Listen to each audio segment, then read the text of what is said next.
Get ready to raise the dead. On this edition, we're resurrecting Dr. Caligari, a late 80s American quasi-sequel to the quintessential example of avant-garde German Expressionist cinema from the early 20s. And if that was difficult to follow, buckle up, because so is this movie. Dr. Caligari takes place nearly 70 years after the events of The Cabinet of Dr. Caligari, the landmark 1920 film in which Caligari, an Asylum director, hypnotizes a somnambulist, Cesare, to commit murder. In 1989, Madeleine Reynal plays his eponymous granddaughter working in residence at the CIA, Caligari Insane Asylum, where she extracts and swaps patients' cerebral fluid to temper neuroses. Like her grandfather, she's totally insane and experiments on the inmates for her own sick amusement, engaging in sadistic and kinky forms of torture. This hasn't escaped the married tandem of Dr. Lodger and head nurse Ramona, and they plead their case to Ramona's father, CIA Director Dr. Avol. Since Caligari's a descendant of their founder and her research brings in grants, Avol dismisses their concerns, and Caligari continues to make her rounds with two new additions: horny housewife Mrs. Van Houten and cannibalistic serial killer Mr. Pratt. Van Houten is returning for another stay at CIA after suffering a relapse into raving nymphomania. Her episodes are accompanied by vivid and surreal hallucinations, which are likely the result of previous treatments. While he's suspicious of Caligari and her methods, Mr. Van Houten has nowhere to turn and can't take his wife's ravenous libido, so he commits her. Caligari in turn drugs and forcibly commits a sexually repressed Van Houten to suffer brutal violation by his disturbed wife.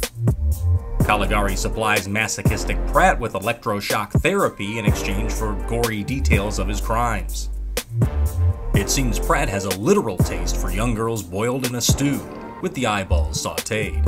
The two patients are then prepped for a landmark fluid swap in which Pratt becomes an introspective nymphomaniac and Mrs. Van Houten gets a taste for human flesh, her husband's.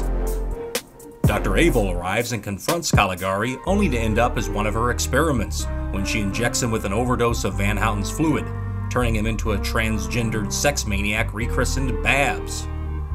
The asylum soon descends into chaos as Ramona and Dr. Lodger attempt to help their father, while Pratt and Van Houten descend on her fleeing husband, with the Mr. ending up on a rotisserie courtesy of the Mrs.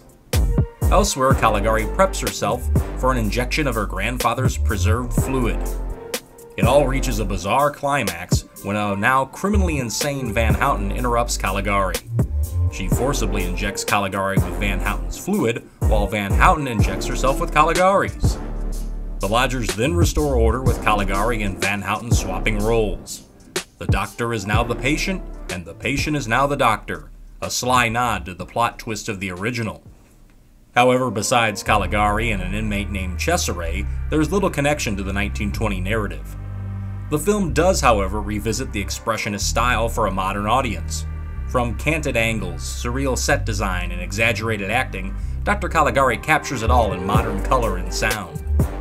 Co-writer, director, cinematographer, art director, and production designer, Sayadian deserves the credit or blame depending on your view for creating this unique cinematic experience.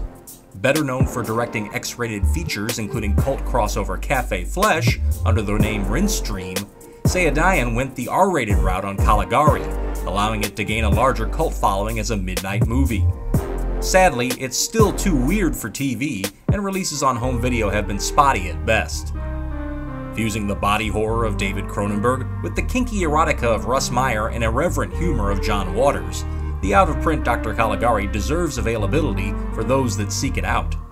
Fans of equally odd films such as Forbidden Zone and Shock Treatment should snag it on the secondary market, because it's just what the doctor ordered. Like these films?